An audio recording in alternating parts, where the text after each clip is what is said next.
So we were just saying, we have 3 bridges and they look the way that they do, because they have to span a big wide open navigable waterway. The Cape Cod Canal is a 17.4-mile navigable waterway that includes an 8-mile long land cut, plus about 9 miles of approach channel in Buzzards Bay, and about a half mile out into Cape Cod Bay.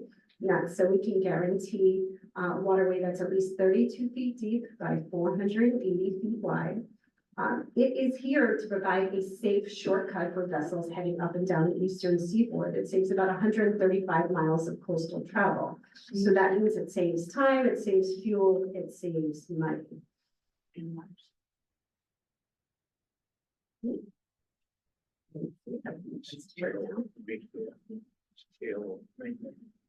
Okay.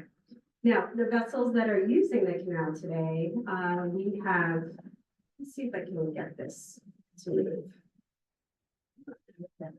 We have about 15,000 vessels that move through the canal annually. Of that, about 6,000 are your large craft and the rest are smaller. And the reason why I use approximately versus completely, or accurately that number is because we only keep track of vessels over 65 feet in length.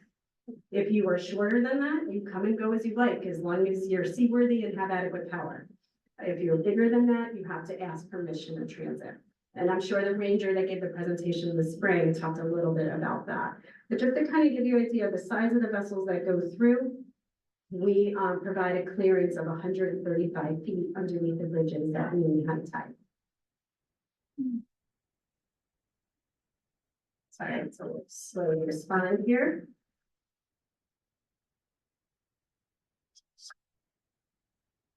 Okay, all right. Now, besides the shortcut, besides saving time and fuel, there's another important reason why the Cape Cod Canal was constructed. Have any of you seen this image before? All right, it's featuring Cape Cod and the islands, and then you see a whole bunch of specks along the outer shores of Cape Cod. Those are all shipwrecks. Shipwrecks? Yeah, shipwrecks. So this one drawing shows 1,076 marine disasters. And that's not all of them. Historians estimate as many as 3,000 shipwrecks from early colonial times to the early 1900s. So really building a canal in this location was about avoiding where it was dangerous. It was about saving lives and preventing that hardship in addition to the economic value. Now, this valley was chosen not only because, it was that shortcut, avoided the outer shores of the Cape, but also nature had hinted at it. Before the Cape Cod Canal was constructed, there were 2 rivers that flowed through this valley that came really close to meeting. So on the northeast end, which is by Cape Cod Bay, there was an extensive salt marsh. One of the tidal creeks made it to about where the Sagamore Bridge is at high tide. That was called the Scusset River. On the Buzzards Bay end, this would be Taylor's Point, where Mass Maritime Academy is. You had the Monument River, and that connected to to Herring River, which flowed out of Great Herring Pond. So Great Herring Pond is freshwater stream to a tidal river out to Buzzards Bay. As far as the bird flies at high tide, we're talking about 1 mile separating these 2 waters, about 30 feet above sea level. Now, were there bridges before the Cape Cod Canal existed? Yes, there were. This map is actually from 1857, and it's the map of Sandwich.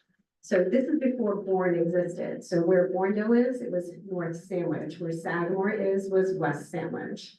And I do see here, this dark line are railroad tracks. So the rail came to the Cape in 1838. And it did cross over the river over here. There were actually multiple bridges in this valley before the Cape Cod Canal existed. The earliest of these bridges, I don't have documentation for, but for thousands of years, the Herring Pond tribe of the Wampanoag Nation were living right at the base of Great Herring Pond. There was interactions with the Pilgrims as they settled. And surely crossing right over the stream, there were footbridges before even convicts arrived. But then some of the earliest bridges that we see would be over, say, the Monument River, right in over here. And that bridge was referred to as Collins Farm Bridge, but before that it would be known as Jonathan Bourne Bridge, because that was where his homestead was, and it spanned both sides of the river, kind of where the Herring Stream and the Monument River met. Now, was this a high span bridge? No, it was navigable to Herring. That's about it. It met the need though. You know, you need to get from one side of your farm to the other, and you needed to allow those herring, those fish to be able to pass. And so this would have been built like in the late 1700s. Now, as we continue along the Monument River towards Buzzards Bay, one of the other earlier bridges that was featured on an 1857 map, we today refer to this as like the old stone bridge. But back in the day, I guess it would have had other names because it wasn't old at that point. But it was a beam style bridge that would allow like rowboats, little skiffs, to go underneath it. Yeah, right. And so if you are familiar where Old Bridge Road is in Buzzards Bay, that is the old bridge. So that was in place in the mid 1800s. Now, a little bit later on, not featured here, would be train bridges and other bridges that would allow the train to go down to the Woods Hole line. So at this point, the train had made it to the Cape, but it did not get down to the Woods Hole line. The Woods Hole line was not established until 1871. And the type of bridge you would have taken to go over would have just been this beam style bridge like this. Because again, you only needed to allow rowboats to go underneath. So this was the bridge in place when the Cape Cod Canal was, before the Cape Cod Canal was constructed. This is how trains got to Woods Hole. There was also in the later 1800s, another bridge that went in the Buzzards Bay area to allow pedestrian and carts to cross. So that was in close proximity to this one. Now, what was it like on, okay, so here's the Great Herring Pond, and then you make your way down to Buzzards Bay. You saw the old bridge. We saw Collins Farm Bridge. I don't have featured the small one that went over Herring Run, but what was over here? Well, it wasn't really much of a bridge, but it was more like a dam that crossed over the stream that allows some water to flow through, that it actually kind of created a pond here. And this is referred to as Willow Dam Road, where Williston Road is today.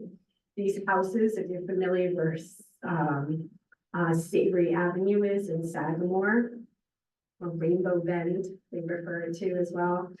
These are the houses there. And just to kind of give you an idea, this would be how you would cross over the Scusset River. On the mainland side, you had these houses at Savory Avenue. That's where foreman for a company called Keith Car Works used to live. Now, Keith Car Works was a major manufacturing facility in the village of Sagamore that it was established around 1849 and continued until about 1929. And there, they made railroad cars. At the peak of manufacturing, they had more than 1,000 employees. So Sagamore was a huge factory town. And here you have the foreman living there. There was a school, the Hoxie School, you have the church, and then across on the other side of the photo that we don't see would be where the factory is. Now, what's really hard to make out in this photograph is the front of a dredge that is about to plow through this road October 21st, 1911. These little bucolic villages with these tidal rivers and these small bridges all began to change in 1909 with the construction of the Cape Cod Canal. That's when the first shovelful was done. That's when the jetty, the breakwater at Scusset Beach started to be constructed. And in the years from 1909 on, dredges, a total of 26 different dredges, were employed to dig from Cape Cod Bay and Buzzards Bay towards the middle. They used dredges that had big giant scoops. They would scoop up the material and then tow it away on scows, or they would use big hydraulic dredges, which work more like floating pumps. And they would suck up the material and then pump it to the sides and fill in the low-lying marshy areas. They encountered plenty of glacial erratics, which they had to dynamite. And then in that middle section between the two rivers, they set up a series of earthen dams and brought in steam shovels and would dig up the material and then train it away. And those tip carts would then just tip the material onto the sides of the canal. This went on between 1909 to 1914. In 1914, on July 29th, is when the Cape Cod Canal opened. So the photograph that you see up top here of this water rushing is actually capturing the first time the waters of Cape Cod Bay and Buzzards Bay met each other on July 4th, 1914. And then that crew had a lot of work to do because opening day was July 29th.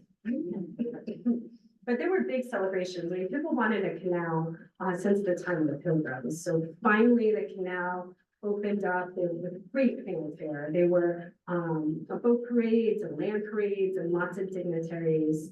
And you know, they went to work the next day. Now, of course, when the waters of Cape Cod Bay and Buzzards Bay meet, that does mean that Cape Cod is now an island. And so that was 1914. But you know, the bridges we talked about earlier opened in 1935. So how did people get on and off Cape Cod prior to that? Ferry, perhaps? There was a ferry. As a matter of fact, this is a ferry that was established in that dry area, you know, where the two rivers did not quite meet. This is the ferry in Bourneville. And this was established because the people who lived on the mainland side used to be able to hop on a train, which is right where this boat is now, and take that to work at Cape Car Works, and couldn't do that anymore. So the train station got moved to the Cape side. They would be able to hop on a ferry and head on over. Now, how many of you taken a boat through the Cape Cod Canal? Quite a few.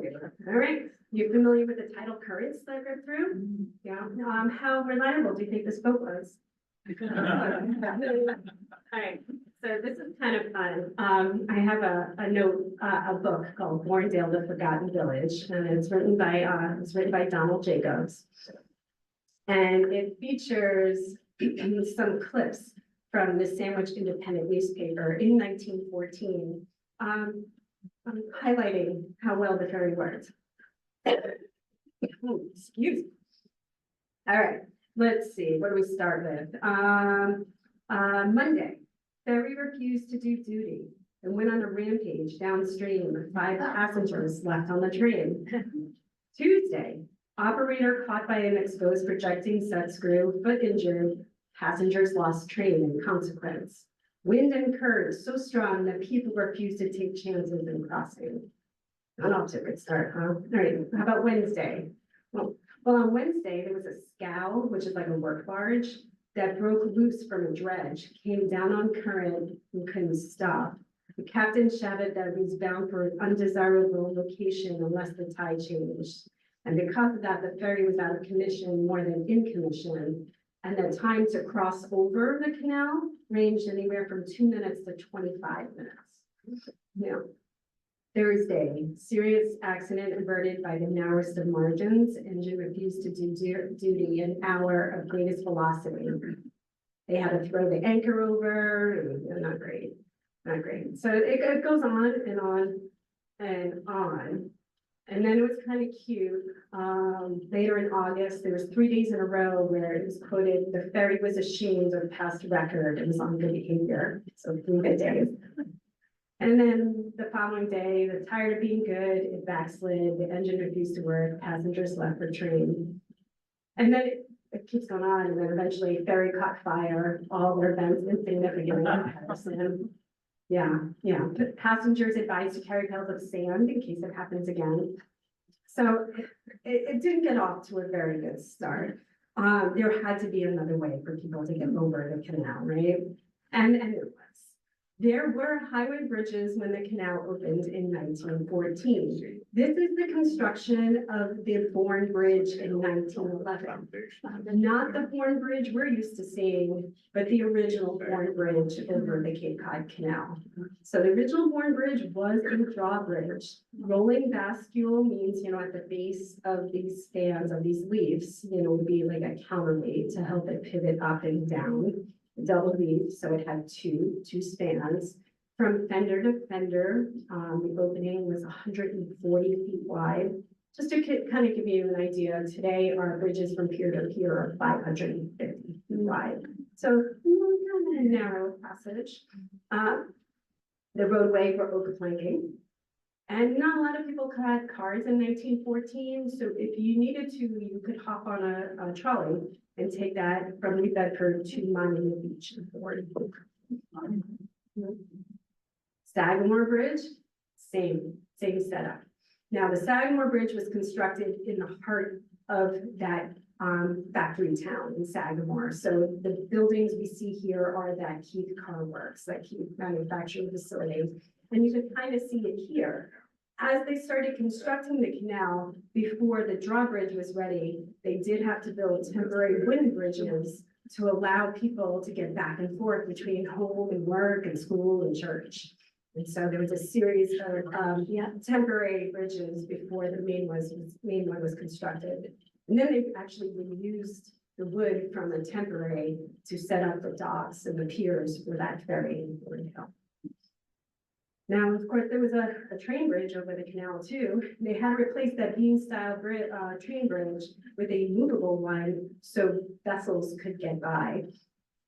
This one had a single draw. It's kind of a funny little shape here, but this is where the counterweight is. And then this whole structure just allows that counterweight to kind of pivot over this piece right here. And then this is the span. This photograph actually still shows the original train bridge over it. Now, to replace this, which only went to Woods Hole, the new bridge had two tracks. So one track would go to Woods Hole, and the other one would head towards Provincetown. And now imagine you're taking your boat through the Cape Cod Canal when you had these bridges in the early years. This is what it would be like. Let's imagine you're coming out of Barnstable Harbor. You're going to enter the jetty at Cape Cod Bay.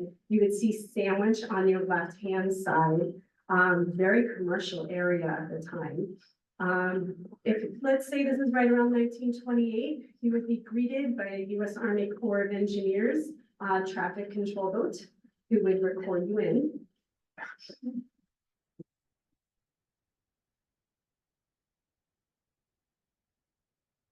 Yeah, and then as you continue on, you'd see a lot of the industry in Sandwich. You'd also see a lot of dredge pipe. The original canal constantly had to be dredged to be maintained. So you see all that there. And then you would come up on the Sagamore Bridge. The operator's house is on the left side. So that's the Cape side. The mainland would be on your right as it opens up. Beyond the bridge, you can see the hills of Thorndale. You could see a lot of the buildings of Keith Car Works on your left-hand side.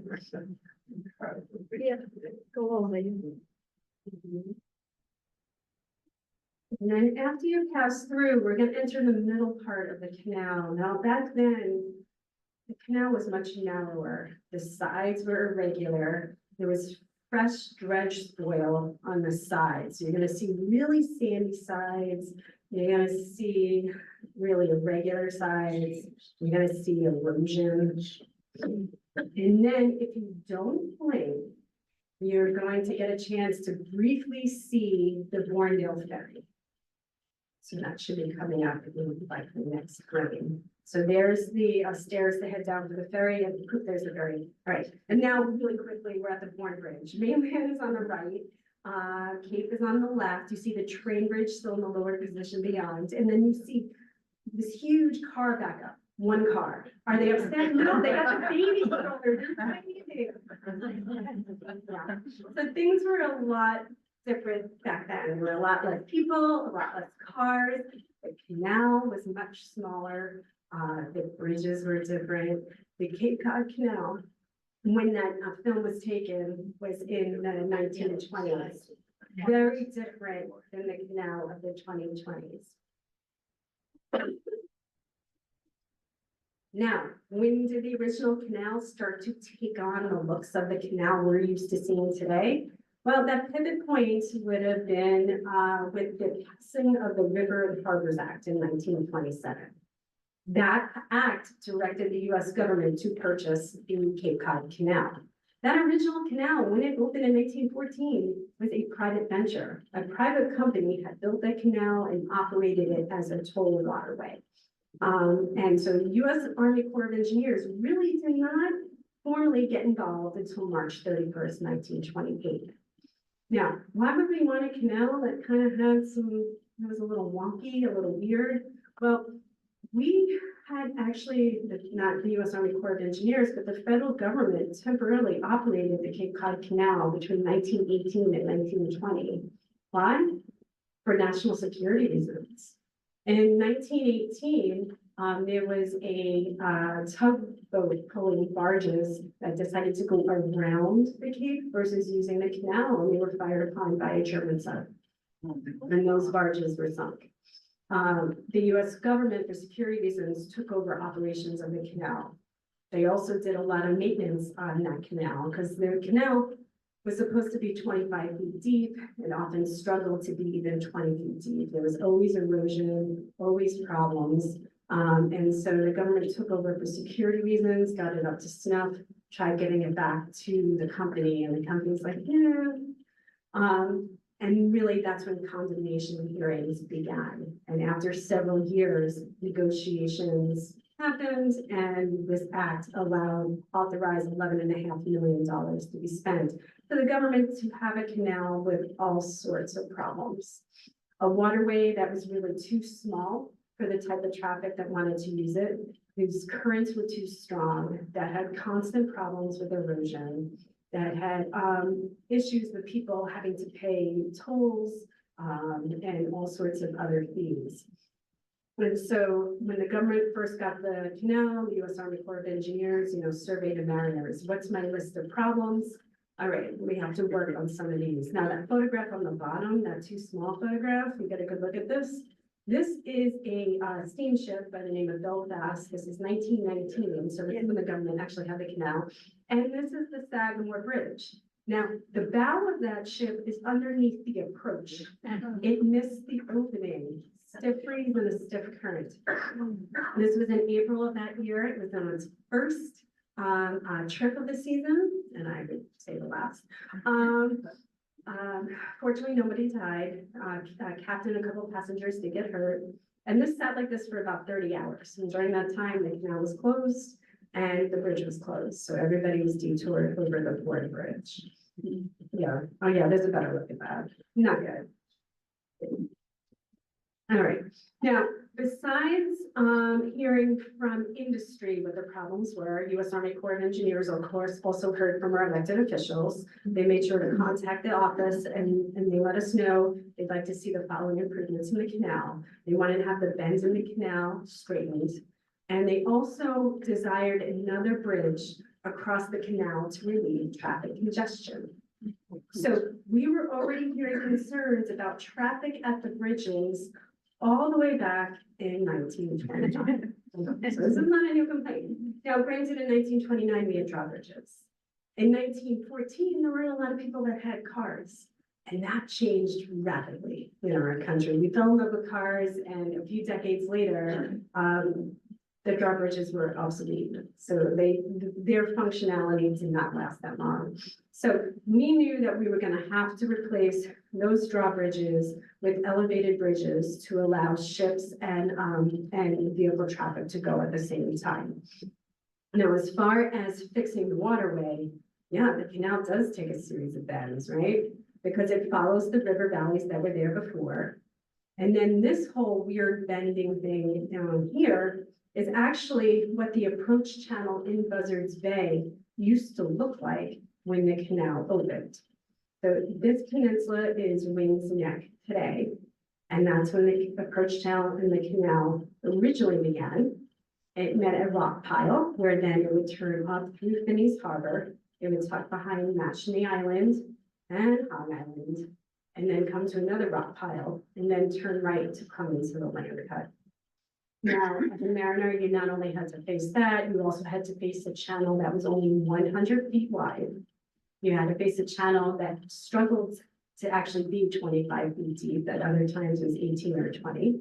And then you had to deal with strong currents and also pass 2 drawbridges and this one lift train bridge. Oh, and dredges at work. All right, so what was the government deciding to do?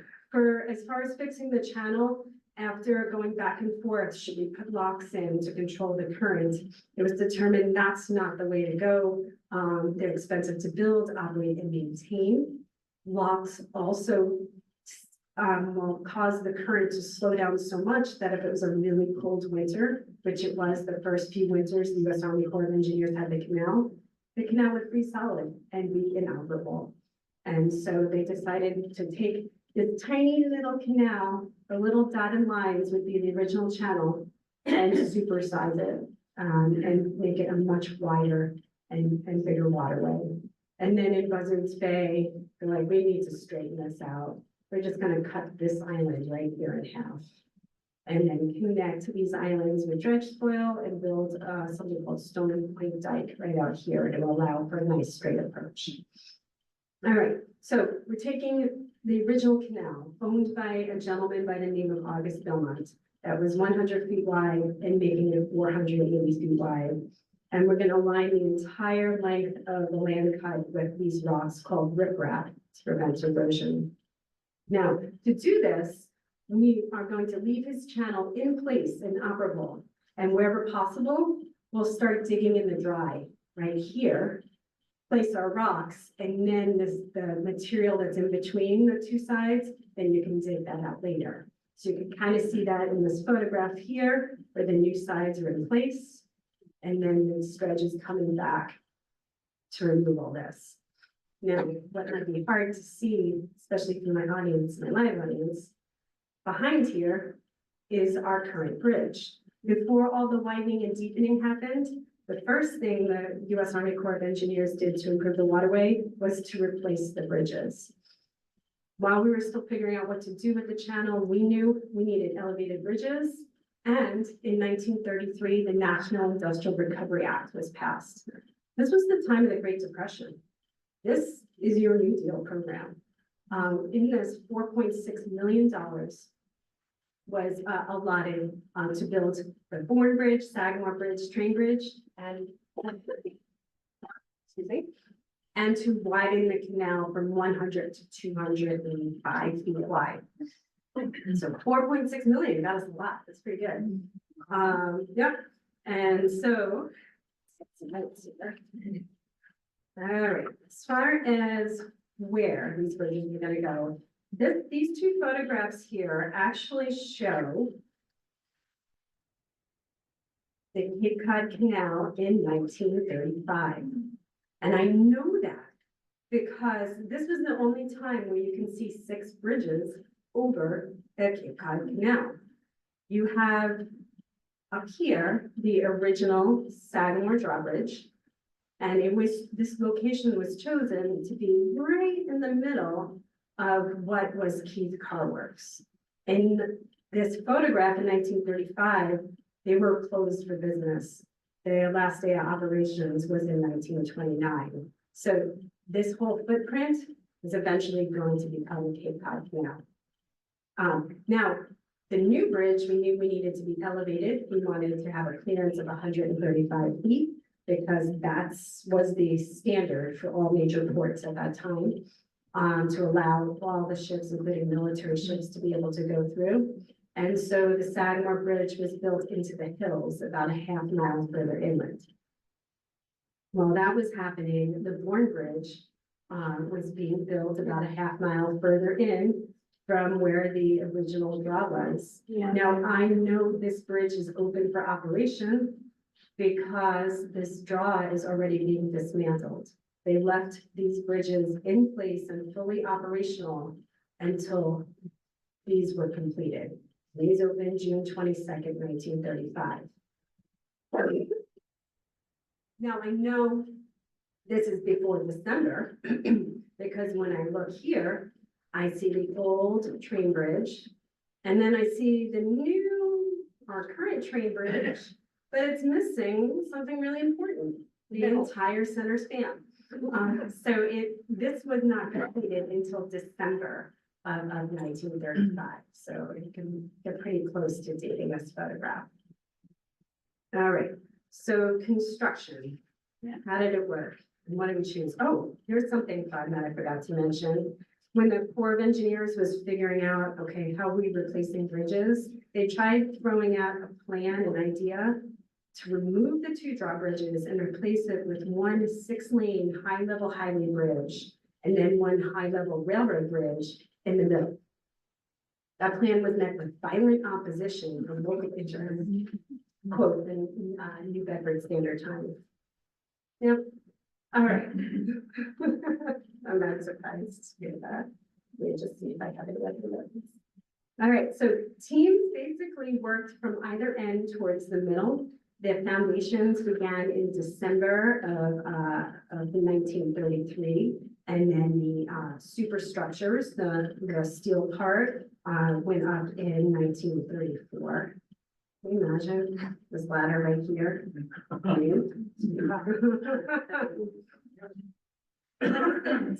Teams worked from either end towards the middle. It's here because they don't have those.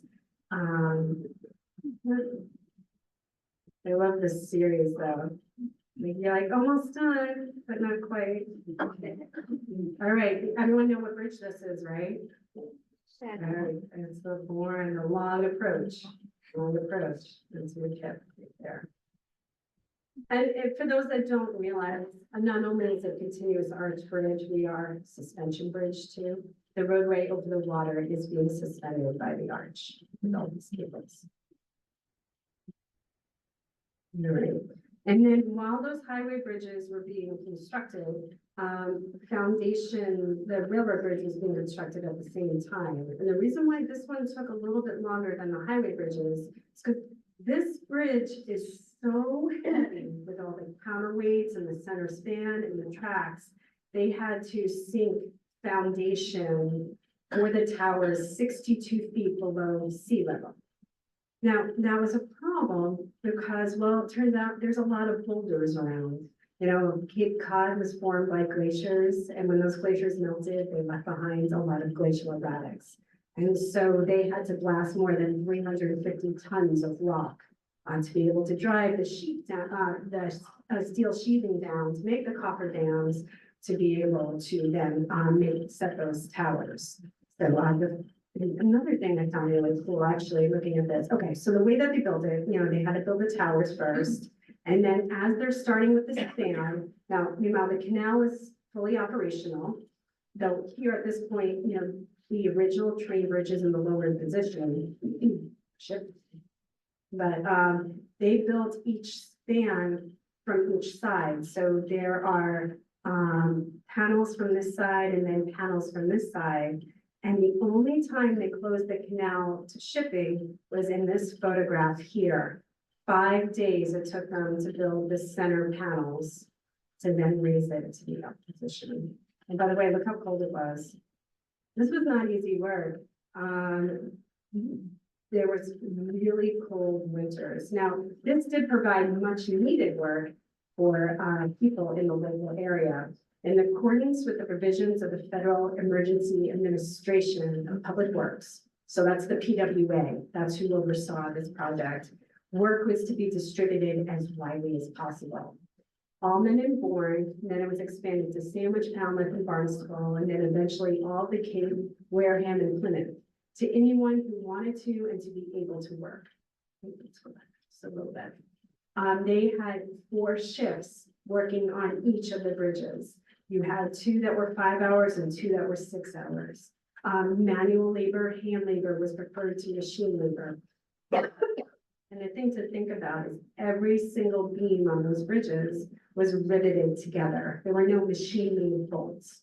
So you had all these people working at height, you had them working nights, working winters. And that first winter was really cold.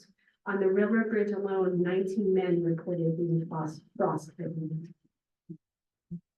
They must have gotten paid well for that job, right? All right, so what did they get paid?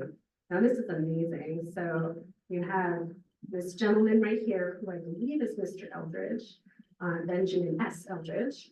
And you have a crew that were working on the railroad bridge. This is April 18th, 1934, waiting to get paid. How much you got paid depended really on, Cents an hour. yeah, on your skill level. So unskilled labor, you got at least 50 cents an hour. Skilled labor as much as $1.20. Though I did see somewhere that a hoisting engineer was getting $1.33 an hour. So it did exceed $1.20. Not only did it employ these men, which brought money to their families, these families were then spending money in their communities. And that, I mean, that's the point of these New Deal projects, right? It was about bringing in funding to these communities to create infrastructure that will have lasting benefits, but also to get people to work now to help support their communities. No, it's not. And so these bridges were just that. And man, people were excited as these bridges went on. This is a newspaper clipping from the Boston Globe that went out just a couple of days before opening day, which was June 22nd, 1935. And you know, it's hard to tell because I have that thing over it, but the headline on that newspaper article is "Across the Canal with the Greatest of Ease." Yeah, and then, oh, that's really hard to see. Let me zoom that in. So the subtitle, "No more traffic jams going to the fleet." Yeah, they promised. Within a week, yeah. Yeah, no, so there was a lot of excitement, but there was also a toll, a cost for building these bridges. Oops, let me get back to my PowerPoint. It's happening on the wrong day here. Let's try this. No.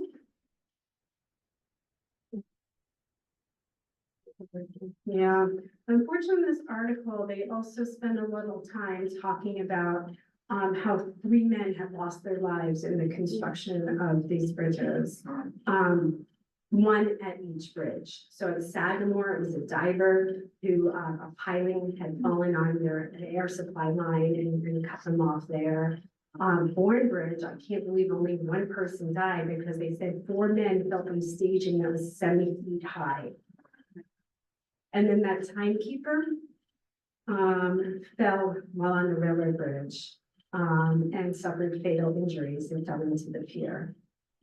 It's just, and then what's crazy with that is they follow up and they say, discuss the toll, the human toll of bridge building.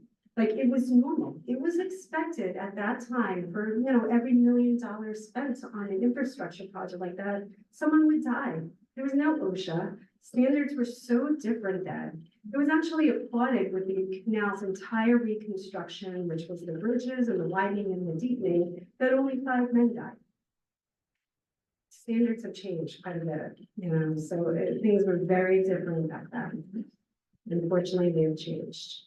Now, to pivot from something sad to exciting, just a few days after this article came out, was the opening celebration of these highway bridges. And man, do these people love a parade. All right, so June 22nd, this parade was 5 miles long. They started at Trading Post Corner in Bourne. They went over the Bourne Bridge.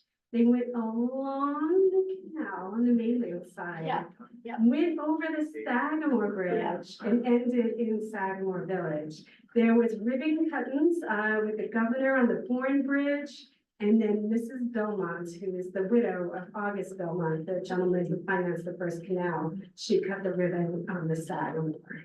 Now, everybody was like in this parade. I mean, like 8,000 people were in this parade. So if you were hanging out here watching this parade, you would pick one spot and hang out there for like 2.5 hours as you watched every municipality, every marching band.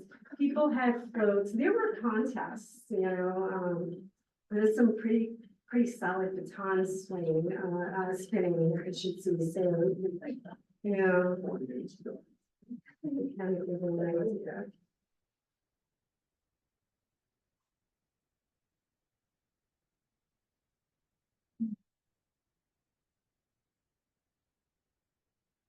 That's solid.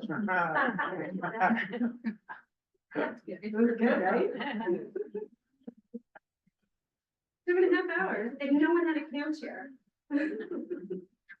They're standing there, Yeah. no one's sitting. Yeah, so it was wild too. Roughly 2,500 National Guardsmen were part of this parade. No. Oh, you know what else was part of this parade? They had all sorts of aerial displays as well from the Navy and the National Guard planes. And Lieutenant Crocker Snow, who's in the National Guard, buzzard thing, he's one of the now, he might have been the only one allowed to do that, have others done it, but we'll leave it at that, but that one was authorized. All right, and then, so this, let me just make sure I have proper credit. All right, so this film was captured by John Kobrock. He was an executive living in Boston, and he was there for opening day with the family, including Mama and Junior and Teddy in Alberta. And so, they went up on the approach, and just to kind of give you a feel of what it was like in 1935. There's freshly disturbed soil. These are the automobiles this bridge was designed for. And by the way, nobody respected the lines then either. Yeah, and just kind of give you an idea of the view from the top, these bridges were completed before the canal was widened and deepened and rip-wrapped the way it is today. So you're gonna see just how irregular the sides were. Yeah. And you're also gonna see the train bridge not complete yet, because that again was not completed until December of 1935. Yeah. And then no suicide deterrent railings. Yeah. And then in 1936, they had to come back to see it completed. But yeah, things were different. There were no railings. Oh, you know what? Those bridges too. You hear stories about these new elevated bridges. Actually, a new problem coming about that the Bourne police had to deal with, which was juvenile boys throwing things off the bridges to try and hit the boats going through. And it was, But yeah, you'd see reports of them having to have extra details out there. And actually, so sometimes my lectures become like confessionals where people are like, when I was young, I had one of those recently. Yeah. But we're gonna skip ahead though, because I know I feel like we've been together for a while. Let's skip a little bit ahead to modern day. I know that's been quite some time. It's been 89.5 years since opening day. And so, our bridges are getting up there in age. We have, at least 35 million vehicle trips annually between the two bridges. So how do we make sure that they're still functional and safe? I mean, there's a lot to maintain. We have the abutments, we have the piers, we have the roadway, we have the truss work, we have electrical, we have all sorts of stuff. Well, what we do is we do head-to-toe inspections on all 3 of our bridges once every 2 years. Over the last month or two, we were on the Bourne and Sagamore bridges doing those inspections. So you might have seen people with ball arrest equipment climbing over those bridges. They were authorized. They're looking for everything, they're looking at paint, they're looking at the steel, they're looking at the concrete and the roadways, every little thing. And then based on what they find, based on the budget cycle, and based on what is recommended routine maintenance, that's when they do their maintenance. And so that can involve painting. As a matter of fact, we're painting the Bourne Bridge. We've been painting the Bourne Bridge all this year. We probably didn't notice because it's only spot painting, so we didn't have to set up containment. And it was mostly underneath the bridge, so it didn't impact the roadway. So who cares, right? But anyway, we've been painting all the Bourne Bridge this past year. But we do a lot of work with the steel, fixing the concrete, pavement repairs. Here's some photographs. So painting is pretty complicated on a bridge. It's a little more complicated than painting a room. One, you're at height. And 2, if it's not just spot painting and you have to take off the old material, you have to set up a whole containment system. And that containment has to be just one section at a time. You can't contain the whole bridge at once because that'd be too much of a wind load. Then you have to bring it down to bare steel and then paint it pretty fast to make sure you don't have flash rusting. So it's pretty complicated. The next bridge that we have to paint like this will be the railroad bridge. So that one is even more complicated because all the containment, like the tubes that you would have for the air handling, all have to be able to connect and disconnect so we can operate the bridge too. So it gets pretty complicated, but we'll be seeing that soon. Pavement, taking care of pavement is really important, not just for the vehicles that go over that, but we also don't want water to get in there because then that freeze-thaw action can damage the concrete underneath and also start to access some of the metal where you start having rust. So we're constantly looking at these things, both in the pavement and the concrete. Expansion joints, they only have a certain lifespan and then we have to replace those. So, when you go over the bridge and it's like, those are meant to be there. Those are expansion joints. They are built into the design of the bridge to allow the bridge to flex. You go from hot to cold, you go from no traffic to lots of traffic. The bridge needs to be able to move. So it has all these flexible parts to it. This was a few years ago when we replaced this, and work gets complicated. Our lanes are so narrow. We saw the vehicles that they were designed for. They're only 10-foot wide lanes. And so when we have to do work like this, we are taking 1/3 of the bridge as a work zone and the other 2/3 are for traffic coming on and off the Cape. And that makes it challenging, not just for everyone using the bridges, but imagine you're this person and your head is right here and the tire is right there. It's not great. In 2023, when we create a lot of traffic back up, this is what we did on the Bourne and the Sagamore Bridge. We had to do concrete repair work. Now this concrete was part of the abutment, which sat underneath the roadway. So for us to be able to get at that, you had to remove the old roadway, do the repairs that were needed, then set new concrete, let that set properly, set weatherproofing, let that set properly, and then set pavement. So if you ever went over at a certain time and didn't see anyone there, that doesn't mean, we just decided to stop working. We have to wait for certain things to set or conditions to be right to set them so that it's done correctly. Now, we've been doing this since we've had the bridges, maintenance is not just new. As soon as you have a bridge, you got to maintain it. And so we've done that kind of work in the past. Machinery was a little bit different, materials were a little bit different, and the number of people living on Cape Cod was a little bit different. So when we did work like this, you're like, no, bridge closed, go to the other bridge. That is not something we would be doing today. When you have a lot more people living on the Cape, a lot more people using the bridges, this is not an option when it might have been in the 1960s. Now, all the maintenance I was talking about was little maintenance. This is big maintenance. Our bridges are designed once every 50 years, you do a major rehabilitation. And this is something that we did on both our highway bridges in the early 1980s. So we did the Bourne Bridge between 1979 and 81, and then the Sagamore Bridge between 81 and 83. And with that, it did require us to rip up the entire roadway, go down to our stringers and beams, do repairs, and then reset the roadway. So, it starts with this metal grating and then the concrete and all these layers to create the roadway. Now, I mentioned we're 89 and a half years old. So knowing that we were approaching 100, where you would have to do this again, because it would be at the next 50-year mark, U.S. Army Corps of Engineers did what's called a major rehabilitation evaluation study. We do studies, we're engineers. If we know we have a really big project, we're going to spend a lot of money and it's going to be a multi-year thing, we do a study to see, is this in the best interest? And this study was completed in 2020. They looked at all sorts of different factors. And what came out of this is that, no, it doesn't make sense to rehabilitate again. We recommend replacement. And that was the start of us then being able to pivot towards replacement of the Bourne and the Sagamore bridges. Now, since then, a lot has happened.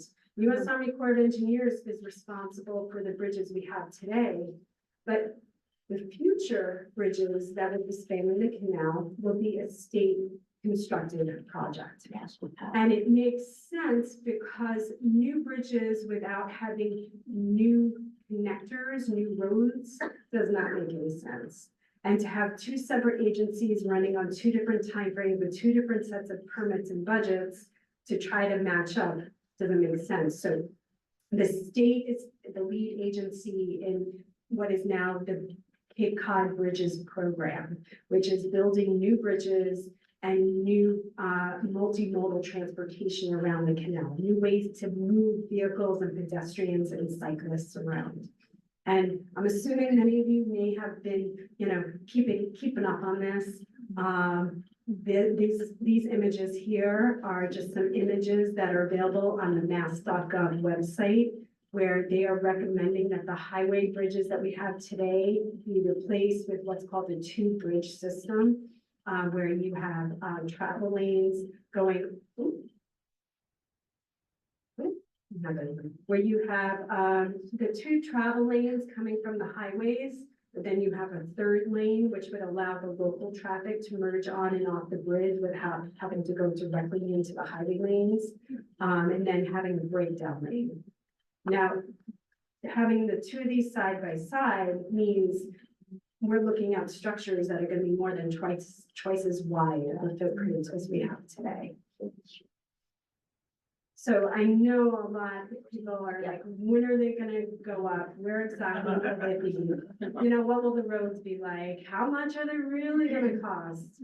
Well, all right, so those images that I got, and then some images I'm about to show you are all things that I'm pulling off the mass.gov website. So if you haven't been on there, just go to mass.gov. They have a search bar on top, type Cape Bridges, and then you can link to a page that looks like this.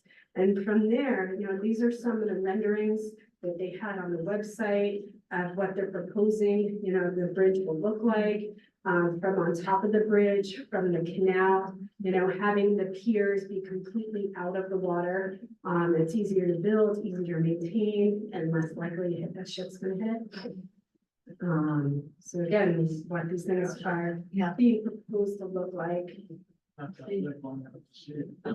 Yeah. All right, so let's talk time frame. Let's be optimistic. Okay. Where are we? Let me move this again a little bit out of the way so you guys can all see.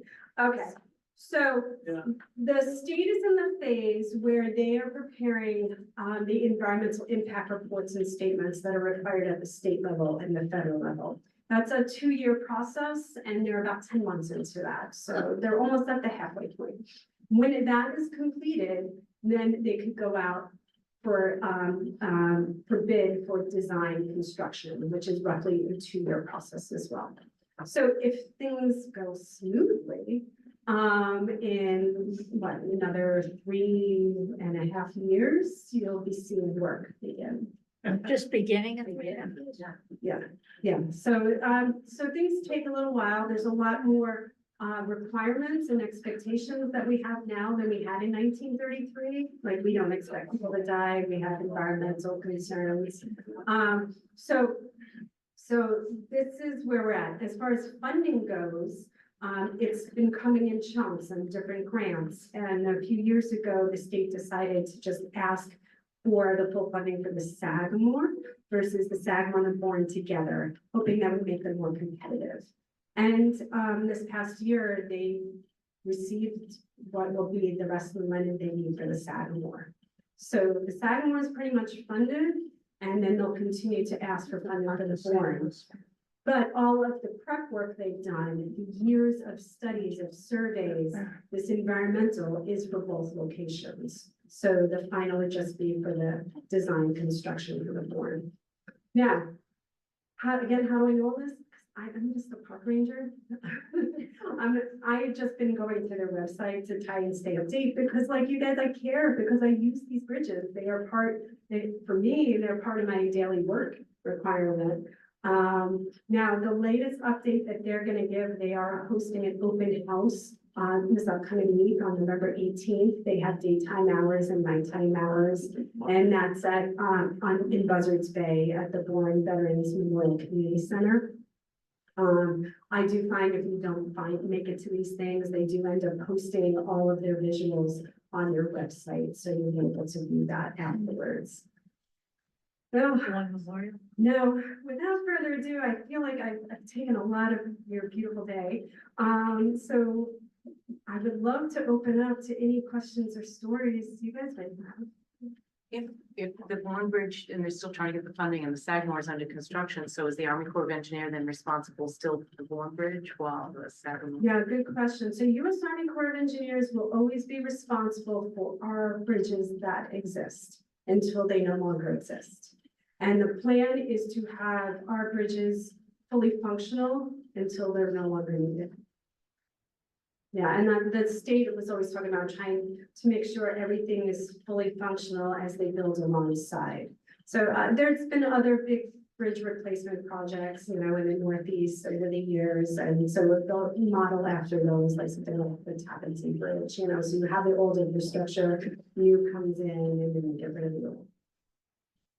So even after the new bridges are there, will the Army Corps still be responsible for the canal itself? Yes, unless there's some sort of different authorization from Congress. As of right now, we are the ones that are responsible for that navigation project and will continue to be unless something changes in federal law. Okay, sure. And a follow-up, I've heard that you're not allowed to sail through the canal, and if that's true, does the Army Corps have patrol boats, or is somebody like patrolling and trying to bust people and try to sail through instead of motoring? Sure, yeah, so we do want all vessels that go through the canal to be motorized. So sailboats are allowed, but you need to have a motor and you need to be able to make adequate headway. We're in the business of trying to help ensure safe movement of everybody versus busting people. But we do have patrol boats and we are out there to enforce rules and regulations. And again, number one goal is safe movement of everyone through the waterway. Yeah. Yes, all the attention is on the Bourne and Sagamore car bridges. What about the train bridges? Are going to be replaced? Excellent question. The train bridge is the same age as the highway bridges. So how come we're not replacing that? Well, the River Bridge had its major rehabilitation about 20 years after the Bourne bridges. There were a few hiccups in getting its rehab. So that kind of buys us another 20 years. So as it approaches that time, I'm sure the Corps will do a major rehabilitation study. And then depending on the results of that study, either do another major rehab like they did in the early 2000s, or replace if they find it. If what we have now doesn't meet our needs, but if it does, they may just rehab it. It's in the back. I don't have a question. I have a plug for the Cape Cod Maritime Museum in Hyannis on South Street in Hyannis, Great. which currently has an exhibit of the dredges and the barges that were used to build the Cape Cod Canal. It was made by Dr. Keith Richards, who's an accomplished model maker, and with Don Stuckey, who's a local artist. And it's a fabulous exhibit, and all the dredges and all the barges are built so that they actually work. It is pretty impressive. It's I phenomenal. think I've seen you there. It's a beautiful exhibit. Yeah. And as just an aside, we're also in the process of rebuilding a 1944 Chatham surf boat, because prior to the building of the Cape Cod Canal, there was so many boats, schooners that got washed up on the eastern shore, that the surf boats were kept in stations. There were 13 stations from Provincetown to Monomoy. And we're in the process of rebuilding a 1944 surf boat. So I encourage you, if you're interested in this at all, take a ride down to Hyannis on South Street. And it doesn't cost a hell of a lot of money to get in, but it's a great exhibit, and there are many other good parts of the exhibits that are in that place. Absolutely. Yeah. Thank you for mentioning that. Yeah, one of the many exhibits they have on display right now is of the canal's history. I know my counterpart, Alyssa, was here in the spring, and her presentation was focused on the history of the canal as a whole. So this one was very specific to, the bridges. But, that exhibit, the Maritime Academy, is well done, and that model is phenomenal. A lot of talent is making that. Yes, There clearly is gonna have to be some road relocations. correct. And are they mapped out yet? Or are they, So as far as road relocations for the bridges, on the state's website, they have some alternatives for each of the bridges on each of the sides of the bridge. I don't know if they made a final selection yet. So I would definitely take a look at mass.gov's website, and there's just, you don't have this option, and then that option, and then that option. So there's gonna be quite a bit of changes. Yeah, Yes. a couple of questions. The bridge is gonna be built sequentially, build the sidewalk first and then the bond, or they both be built at the same time? The second question is, what year would both bridges be completed? All right, so as far as building the bridges, right now, original thoughts of building simultaneously have changed, just, in ways they wanted to get the funding. So the Sagamore Bridge is funded, the Bourne is not yet. So they are moving forward with getting started on the Sagamore as soon as possible. When will it be completed? I don't have a crystal ball.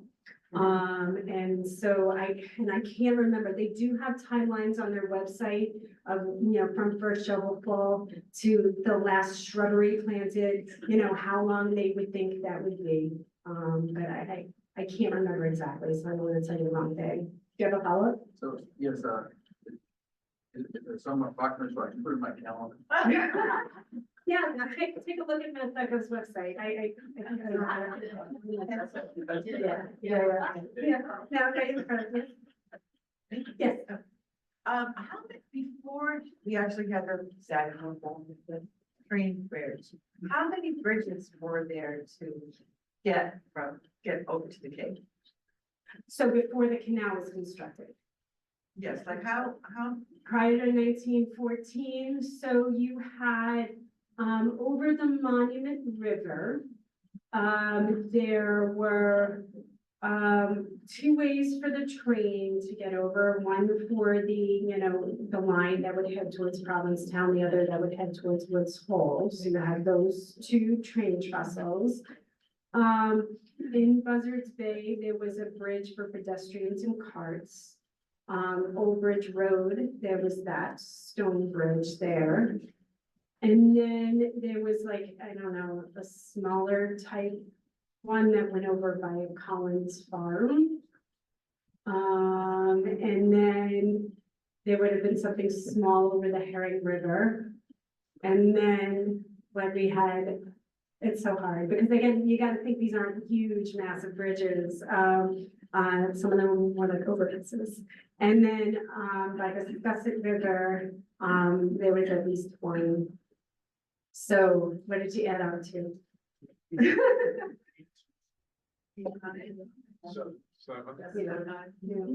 Yeah. Joe? How long was that parade route? It was, 5 miles. Yeah, it was 5 miles. That's a serious parade. Yeah. Yeah, yes. In the past, there's been alerts for high wind closures. That's what the regs is taking. So, so there's a major storm and severe winds and what's gonna close the highway bridges. There is a regional task force that is involved with emergency planning. And so I know engineers with a Corps are consulted, but I think the final call might be through the state police. And it's not necessarily a hard number, because you look at gusts, you look at sustained winds. So it's been a little while since I've skimmed through that emergency, plan.